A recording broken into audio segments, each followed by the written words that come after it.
Second number chapter आपलं जॉमेट्रीचं parallel lines. ठीक आहे, नाव काय आहे? Parallel line. म्हणजे तुम्हाला समजलं पाहिजे दोन पॅरलल लाईनवर जेवढ्या काही प्रॉपर्टीज असतील त्या प्रॉपर्टीजवर काय आपलं चॅप्टर. पॅरलल लाईन कोणाला सांगायची गरज आहे का? मला सांगा बरं तुमच्यापैकी. पॅरलल लाईन म्हणजे ज्या कधीच एकमेकांना टच होणार नाही. टच होणार नाही हा झाला आपला शब्द. त्याला मॅथमॅटिकल लँग्वेज मध्ये काय म्हणतो आपण? इंटरसेक्ट होणार नाही. ठीक आहे, इंटरसेक्ट म्हणजे ह्या दोन लाईन तुम्ही किती एक्सटेंड करा ह्या इंटरसेक्ट होणार नाही. लक्ष द्या. आता ह्या दोन लाईन इंटरसेक्ट होणार नाही, पण याच्यावर आपल्याला किती अँगल बनतात तुम्हाला शिकवलेलं मी ऑलरेडी. समजा एक इंटरसेक्टिंग लाईन टाकली आपण, त्याला याला ट्रान्सव्हर्सल म्हणतो आपण. काय म्हणतो? ट्रान्सव्हर्सल. ट्रान्सव्हर्सल ही ट्रान्सव्हर्सल आणि या दोन काय झालं? पॅरलल. याला नाव जर दिले एल एम, याला म्हणू पी. आता सॉरी पी. पी आणि बघा आता पी जी आहे ही आपली ट्रान्सव्हर्सल आहे. काय? ट्रान्सव्हर्सल. आता ट्रान्सव्हर्सल काय करते? अँगल तयार करते. काय तयार करते? अँगल. ठीक आहे, हा तुम्ही नका बोलू, बाकी येऊ दे द्यायला. ट्रान्सव्हर्सल काय तयार करते? अँगल. आता याच्यावर तयार होणारे अँगल बघा, अँगलच्या पेअर बनतात. हे इथं दिलेलं आहे तुम्हाला. Corresponding angle. काय? Corresponding angle. त्याच्यानंतर दुसरा आहे अल्टरनेट अँगल. कोणता अँगल? अल्टरनेट. तिसरा कोणता आहे? ऑपोजिट असतं, इथे दिलेलं नाही. कोणते अँगल बनतात ते? ऑपोजिट. आता बघा करस्पॉन्डिंग अँगल. करस्पॉन्डिंग अँगल म्हणजे काय? या कलरने दर्शवतो. आता हा अँगल बघा लाईनच्या वरच्या साईडला आहे. बरोबर आहे. कन्सेप्ट समजून घ्या. आपल्याला डेफिनेशन नाही समजायची, आपल्याला काय समजायचं? कन्सेप्ट. हा अँगल लाईनच्या वरती आहे. कुठे आहे? लाईनच्या वरती. आणि लाईनच्या एका बाजूला सेम अँगल सांगा कुठे मला? लाईनच्या वरती आणि लाईनच्या एका बाजूला, त्याला म्हणायचं करस्पॉन्डिंग अँगल. सेम कंडिशन आपण वापरू शकतो लाईनच्या खाली. लाईनच्या खाली आणि हा पण लाईनच्या खाली आणि एकाच बाजूला. म्हणजे समजलं तुम्हाला? एकाच बाजूला एकाच सिच्युएशनचे दोन अँगल असतील. हा वरती म्हणजे इथं जर नाव दिले आपण ए बी आणि याला जर नाव दिलं सी डी. आता हे जे ए आणि बी हे काय झाले तुमचे? Corresponding angle. सी आणि डी काय झाले तुमचे? Corresponding angle. आता आपण याला एकदा नाव देऊन टाकू सगळे, म्हणजे कन्फ्युजन राहणार नाही. X Y W Z. आता एवढे नाव बघून घ्या एकदा सगळेजण. A C B D X Y W Z. आता याच्यात करस्पॉन्डिंग अँगल. करस्पॉन्डिंग म्हणजे लाईनच्या एका बाजूला आणि एका लाईनच्या वरती असेल तर खालच्या पण लाईनच्या वरचा बघावं लागेल. लाईनच्या खाली असेल तर खालच्या लाईनच्या पण खालचा बघावं लागेल. आता इथं जर मी म्हटलं तुम्हाला करस्पॉन्डिंग, करस्पॉन्डिंग करस्पॉन्डिंग कोणते कोणते येतील मग बघा. ए आणि बी. ए आणि बी हे इक्वल राहतील. फक्त समजून घ्या, ती सिम्बॉल वगैरे ते नंतर टाकू आपण. ठीक आहे. सी आणि डी हे पण काय तुमचे? करस्पॉन्डिंग अँगल आहे. सी आणि डी पण काय तुमचे? करस्पॉन्डिंग. एक्स सोबत करस्पॉन्डिंग कोणते येईल रे? डब्ल्यू. आणि वाय सोबत हे झाले तुमचे करस्पॉन्डिंगच्या पेअर. ठीक आहे. आता दुसरा असतो अल्टरनेट. काय? अल्टरनेट मध्ये दोन प्रकार पडतात तुमचे. एक असतो इंटेरियर आणि एक असतो एक्सटेरियर. कोणता?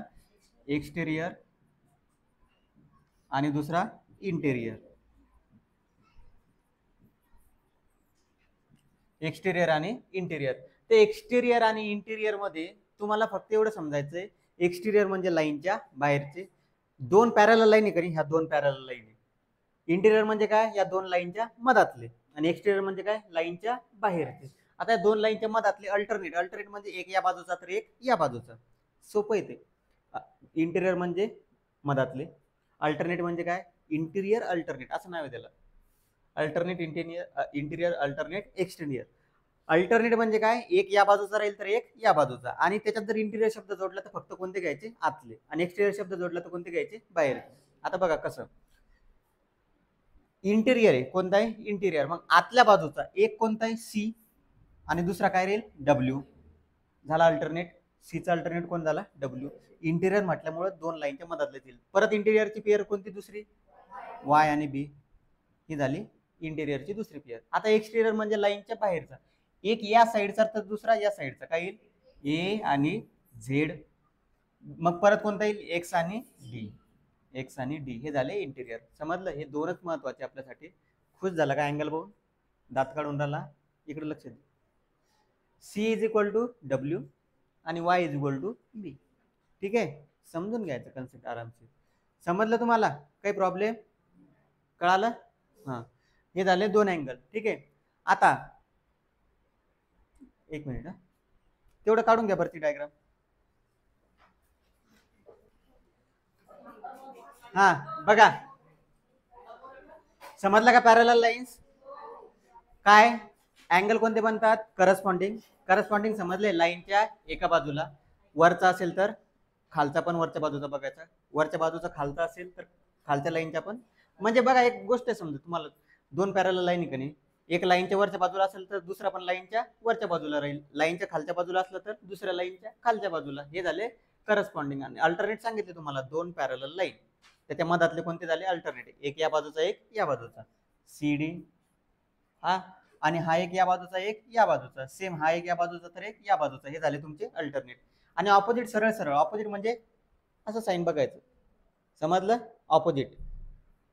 हा याचा ऑपोजिट कोण राहील? वाय. जर इथं मी असं टाकलं समोर ऑपोजिट, ऑपोजिट अँगल टाकलं तर एचा कोण राहील? वाय.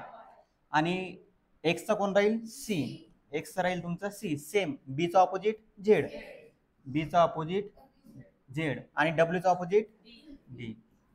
समजलं? ऑपोजिट सोपे असतात एक्सच्या साईनचे, एक या साईडचा एक या साईडचा. ठीक आहे, समजलं नसेल तर परत दाखवतो तुम्हाला. बघा या दोन लाईन आहे, समजलं? हा एक याचा ऑपोजिट हा, ठीक आहे, हा एक याचा ऑपोजिट हा, ठीक आहे, हा याचा ऑपोजिट हा, ठीक आहे, याचा ऑपोजिट कोणता राहील मग? हा. समजलं? काही प्रॉब्लेम? त्याच्यानंतर समोर हे थोडे दिलेले तुम्हाला, आपण जे शिकलो तेच.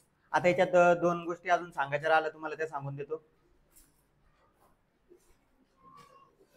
इंटिरियर अँगल थेरम हा एक राहिला, काय असतो तो पण सांगतो. त्याच्यानंतर करस्पॉन्डिंग अँगल आणि अल्टरनेट अँगल तर सांगितलंच तुम्हाला मी, ते कसे असतात? सारखे. ठीक आहे, प्रॅक्टिस सेट 2.1. त्याच्या अगोदर थोडं इकडे लक्ष द्या. बघा करस्पॉन्डिंग माहित झाले? करस्पॉन्डिंग बघा, पहिली कन्सेप्ट आहे करस्पॉन्डिंग. पॅरलल लाईनवर काय काय गोष्टी आहे? पहिली काय आहे? Corresponding angle. दुसरी काय आहे? Alternate angle. कोणती? Alternate, corresponding. तिसरी पेअर कोणती बनते रे? ऑपोजिट. Opposite angle. या झाला अँगल. आता याच्या व्यतिरिक्त अजून एक पेअर बनते 180 ची. कोणती? 180. 180 डिग्रीच्या कशा पेअर बनतात? आता त्याला म्हणतो आपण सप्लिमेंटरी अँगल. कोणते अँगल म्हणतो? सप्लिमेंटरी. ठीक आहे, ही लाईन आणि ही ट्रान्सव्हर्सल. आता एका लाईनवरचे जे अँगल असतात बघा, एका लाईनवरचे एका साईडचे. ठीक आहे, आता समजा सपोज आपण ही सिंगल लाईन काढली असेल. ठीक आहे, ही सिंगल लाईन काढली. आता समजा जर हा 25चा आहे तर हा दुसरा किती जाईल मग? 25 डिग्रीचा आहे तर हा किती जाईल? 155. त्याला म्हणायचं सप्लिमेंटरी अँगल. म्हणजे एका लाईनवरचे दोन अँगल कसे असतात? सप्लिमेंटरी. समजला? हे झालं सिंगल लाईनवर. कोणत्या? सिंगल लाईनवर. म्हणजे एक्स आणि जर ए म्हटलं तर हे काय झाले तुमचे? सप्लिमेंटरी. बघा सप्लिमेंटरीच्या पेअर कशा बनतात? वाय आणि डब्ल्यू. बघा एका तुम्हाला इथे सांगतो मी, इकडे लक्ष द्या. एक्स आणि वाय हे दोन काय? Supplementary pair. बघा पहिली, x plus y is equal to 180 degree. होईल का? का? एका लाईनवर. हे सगळं सगळं विसरून जायचंय. एक लाईन. परत एक्स प्लस ए पण 180 होईल. होईल. हे दोघं सप्लिमेंटरी. परत ए प्लस डब्ल्यू हे पण काय झाले? सप्लिमेंटरी. आणि वाय प्लस डब्ल्यू हे पण काय झाले? सप्लिमेंटरी. म्हणजे दोन अँगल, सरळ सरळ एक गोष्ट लक्षात ठेवा, दोन सोबतचे अँगल कसे राहतील? सप्लिमेंटरी. लाईनवर दोन सोबतचे अँगल, हे दोन सोबत आहे 180 बेरीज, हे दोन सोबत आहे 180 बेरीज, हे दोन सोबत आहे 180 बेरीज आणि हे दोन सोबत आहे 180 बेरीज. हे झाले सप्लिमेंटरी अँगल. आता जो दुसरा पार्ट आहे, दोन पॅरलल लाईन. किती लाईन? दोन. दोन पॅरलल लाईनच्या मधातले जे अँगल असतात त्यांची बेरीज पण 180 असते. आता मधातले अँगल कोणते? वाय. इथं जर मी घेतला पी आणि इथं घेतला क्यू. आता वाय आणि पी, आता जगा ही वाय आणि पी हे ते दोन अँगल ते मधामध्ये, बरोबर आहे? ठीक आहे, वाय अधिक पी यांची बेरीज किती मग? 180. ठीक आहे. वाय आणि पी ची बेरीज किती आली? 180. डब्ल्यू आणि क्यू ची बेरीज किती येईल? 180. म्हणजे 180चा कन्सेप्ट समजला तुम्हाला कसा? 180 बेरीज कोणाकोणाची येते? जी दोन अँगल सोबतचे. सोबत कोण कोण येईल? एक्स ए. मग पी आणि क्यू पण किती राहील रे बेरीज? 180. समजला? हे झाले पहिली कन्सेप्ट. आणि दुसरी कन्सेप्ट काय? दोन पॅरलल लाईन मधल्या अँगलची बेरीज पण 180 येते. कोणते दोन पॅरलल लाईन मधले अँगल? वाय आणि पी, डब्ल्यू आणि क्यू. तीन अँगल हे आणि दोन कन्सेप्ट या टोटल किती आहे? 5. 5 कन्सेप्टवर पूर्ण आपलं हे चॅप्टर आहे. याच्या बाहेरचा कन्सेप्ट नाही. समजलं सगळ्या? कळालं आता? काही प्रॉब्लेम? आता पहिला क्वेश्चन घेऊ आपण. लक्ष द्या, काहीच नका, शांत बसा. काही टाकेल नसेल तर लक्ष द्या बरोबर. आता दोन लाईन दिलेल्या आहे. ठीक आहे. कोणती कोणती लाईन आहे काढून घेऊ आपण, काही प्रॉब्लेम नाही. आर, ठीक आहे, पी, त्याच्यानंतर एम एस, हा कोणता आहे? जी आणि के. इकडं बी, वरती डी आणि हा आहे एच. ठीक आहे. आता हे अँगलचे नाव नाहीये. हे अँगलचे नाव आहेत तुम्हाला नाही. हे काय दिलेले आहे? त्या लाईनचे नाव आहे आणि लाईन जिथे इंटरसेक्ट झाली तिथं समजून घ्यायचं कन्सेप्ट. बघा आता ही फिगर बस 2 नंबरची बघून घ्या. इथं डायरेक्ट अँगलचे नाव दिले तुम्हाला, ए सी डी बी. हे काय झालेले अँगलचे नाव. इथं हे जे नाव आहे ते अँगलचे आहे का? नाही, ते लाईनचे. या लाईनचं नाव आर पी, या लाईनचं नाव एम एस, या लाईनचं नाव डी के. आणि जिथं इंटरसेक्ट झाल्या, कुठं झाल्या? एच आणि जी ला. ठीक आहे. मग आता पहिला अँगल बघायचा आर एच डी. कोणता? R H D. हा झाला पहिला अँगल. आता लक्ष द्या कसा काढायचा तो. आतापर्यंत ज्या कन्सेप्ट शिकलो ते बघून घ्या. आर एच डी कोणता आहे? आर एच डी हा अँगल, म्हणजे हा अँगल काढायचा. आता हे अँगल इथं 85 डिग्री दिसला तुम्हाला, म्हणजे हे दोन अँगलची बेरीज किती राहील रे? 180. मग फक्त त्याला पद्धतशीर लिहायचं कसं? Now angle R H D. R H D दिसला तुम्हाला, आर एच डी. आणि दुसरा कोणता आहे? D H P plus D H P. बघा R H D, D H P, या दोघांची बेरीज किती आहे? 180 डिग्री. आणि हा दिलेला आहे तुम्हाला डीएचपी किती? 85. मग किंमत टाका फक्त, आला असेल तुमचा आन्सर. आर एच डी बरोबर किती मग? 180 मायनस 85. आर एच डी तुमचा 95 डिग्री. ठीक आहे.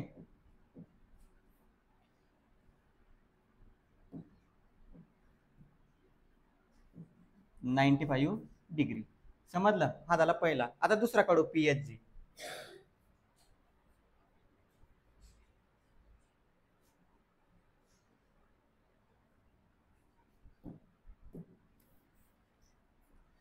पीएचजी सेकंड नंबरचा अँगल पीएचजी. लक्ष द्या, फक्त फिगर मध्ये ओळखायचं आहे कसा काढता येईल, बस, दुसरं काही नाही.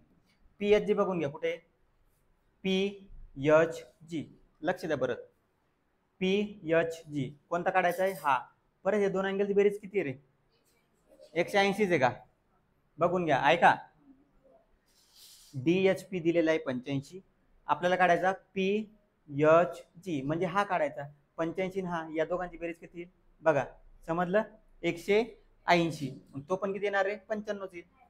95 येईल तो पण. ठीक आहे, ते नंतर करू, जाऊ दे. हा, नाऊ इथे लिहायचं सप्लिमेंटरी. काय लिहायचं? इथे एक वर्ड टाका फक्त, सप्लिमेंटरी अँगल. स्पेलिंग माहिती ना? Supplementary angle. 180 बेरीज असणाऱ्यांना काय म्हणतो आपण? Supplementary angle. नाऊ समजून घ्या कसं सोडवायचं. पीएचजी प्लस कोणता काढणं आहे आपल्याला? डीएचपी. पीएचजी आणि डीएचपी यांची बेरीज किती आहे? 180. हे पण कोणते अँगल आहे? सप्लिमेंटरी.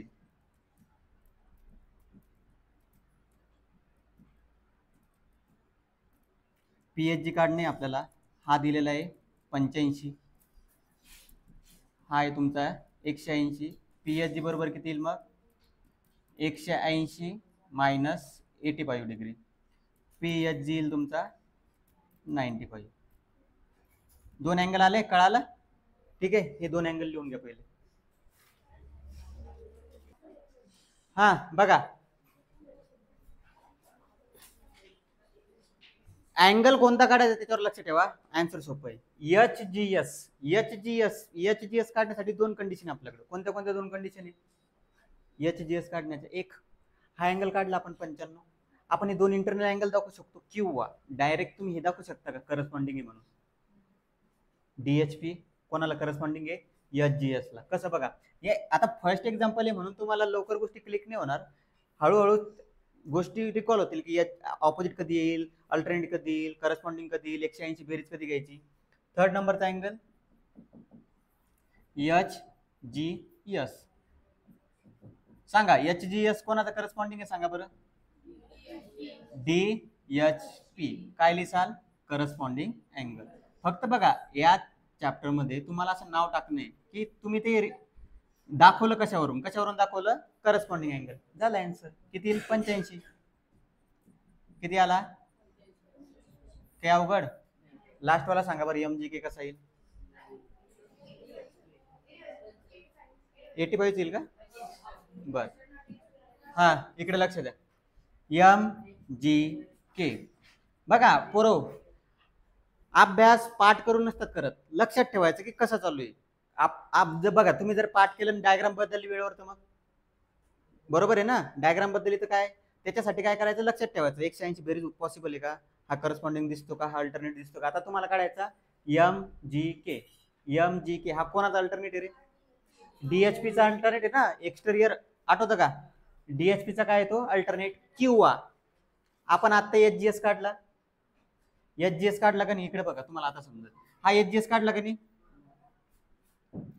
हा आपण एच-जी-एस काढला, हा याचा ऑपोजिट आहे का? आहे. म्हणजे दोन पद्धतीने काढू शकतो. एक तर तुम्ही याचा अल्टरनेट दाखवा, किंवा डायरेक्ट याचा ऑपोजिट दाखवा. आता सध्या काढलेला याचा ऑपोजिटच घ्या. MGK is equal to H G S. कोणत्या अँगल? ऑपोजिट. किती मग तो पण? 85. हा पण आला तुमचा 85. ठीक आहे, घ्या लिहून. बघा आता सेकंड नंबरचा क्वेश्चन, जसे हे सोडवले ॲज इट इज सॉल्व करायचे आपल्याला. आता त्याच्यातला आता पहिला अँगल बघू आपण, अँगल ए. ठीक आहे, आता थोडं फक्त लिहून घ्यायचं. मागच्या क्वेश्चनमध्ये लिहिलं नाही, लक्षात नव्हतं माझ्या. कसं लिहायचं बघा, सुरुवातीला ज्या लाईन आहे ते पॅरलल दाखवून द्यायच्या पहिले. लाईन कोणती पॅरलल आहे? Line P is parallel to line Q. ठीक आहे, line P is parallel to line Q. Angle कोणता दिलेला आहे? आता याच्या नावं दिलेलं नाही, तेवढं लक्षात राहू द्या, नाही तर नाही. आता पहिला घेऊ अँगल ए. कोणता? Angle A. सांगा कसा काढणार? अँगल ए आणि 110 दिसते, बेरीज किती असते? 180. अँगल ए प्लस 110 डिग्री यांची बेरीज आहे 180. लिहिसाल काय? Supplementary angle. Supplementary angles. सांगा किती आन्सर? 70. सोपे क्वेश्चन. 180 वजा 110